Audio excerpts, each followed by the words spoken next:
उत्तर प्रदेश में यूपी चुनाव आयोग ने मुख्य चुनाव आयोग को चिट्ठी लिखकर एसआईआर की प्रक्रिया 14 दिन और बढ़ाने की मांग की है।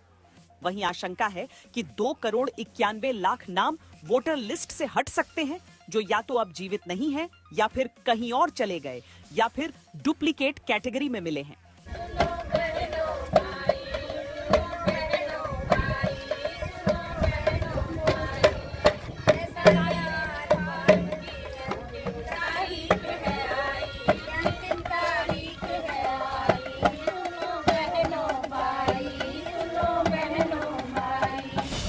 उत्तर प्रदेश के अमेठी में ढोल मंजीरा हारमोनियम से गा गा कर बताया गया कि भैया दीदी सुन लो, एसआईआर फॉर्म भर लो।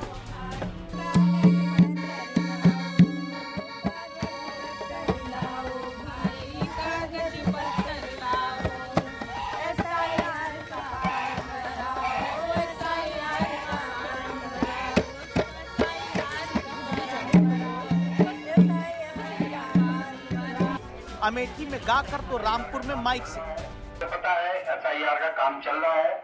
आप सभी से निवेदन है, अपना अपना एसआईआर फॉर्म बीएलओ को दीजिए। बीएलओ आपके घर पे आ चुका है, जल्द से जल्द एसआईआर का फॉर्म दीजिए।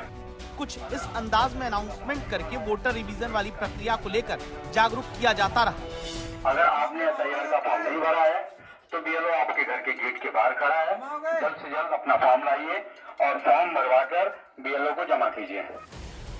लेकिन फिर भी खबरदार करता सवाल आया है, क्या उत्तर प्रदेश की वोटर लिस्ट से 2,91,00,000 नाम हट सकते हैं?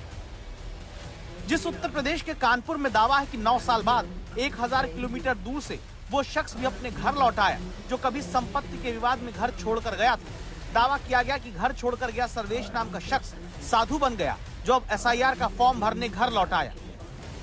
लेकिन चिंता तो इस बात की है, क्या उत्तर प्रदेश में 2,91,00,000 वोटर जिनका नाम अब तक वोटर लिस्ट में रहा वो गायब हैं, या फिर जीवित नहीं, कहीं और चले गए, या फिर दो जगह नाम है? क्या कोई भी देश का लोकतंत्र सुरक्षित रह सकता है जब देश का प्रधानमंत्री और राज्य का मुख्यमंत्री कौन हो वो घुसपैठिए तय करेंगे? मान्यवर नहीं रह सकते। ये एसआईआर और कुछ नहीं है, मतदाता सूची का शुद्धिकरण है। मैं मानता हूं इससे कुछ दलों के राजनीतिक स्वार्थ आहत होते हैं। मुझे उन दलों के प्रति एक प्रकार से अनुकंपा भी है, क्योंकि देश के मतदाता तो वोट देते नहीं हैं। ये थोड़े विदेशी दे देते थे, वो भी चले जाएंगे। मगर मान्यवर, क्या हमने भारत के नाते निर्णय करना पड़ेगा कि इस देश की संसद को चुनने के लिए, राज्य की विधानसभा को चुनने के लिए विदेशी को वोट देने का अधिकार देना है या नहीं देना है?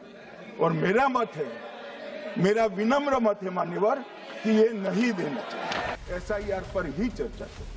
जब संसद में चलती इसी चुनाव सुधार पर बहस के दौरान गृह मंत्री एसआईआर से देश के असली वोटर की पहचान वाली बात कहते हैं, तो अखिलेश यादव संसद परिसर में एसआईआर के बहाने एनआरसी तक का दावा करते हुए ये आरोप भी लगा देते हैं कि वोटर लिस्ट से पिछड़े दलित का नाम कटेगा, आरक्षण मिलना बंद हो जाएगा। अगर घुसपैठी है तो उन्हें सरकार को इस्तीफा दे देना चाहिए। अगर घुसपैठी 11 साल के बाद ढूंढ रहे हो आप, तभी मैंने कहा ये एसआईआर नहीं है, एनआरसी है। एसआईआर के बहाने एनआरसी कर रहे हैं। अभी उनको निकाल रहे हैं, बाद में हमें पीडीए वालों को निकाल देंगे। पीडीए वाले भी याद रखें, जब वोट नहीं बनेगा तो आपका राशन कार्ड गया, फिर आरक्षण छीन लेंगे।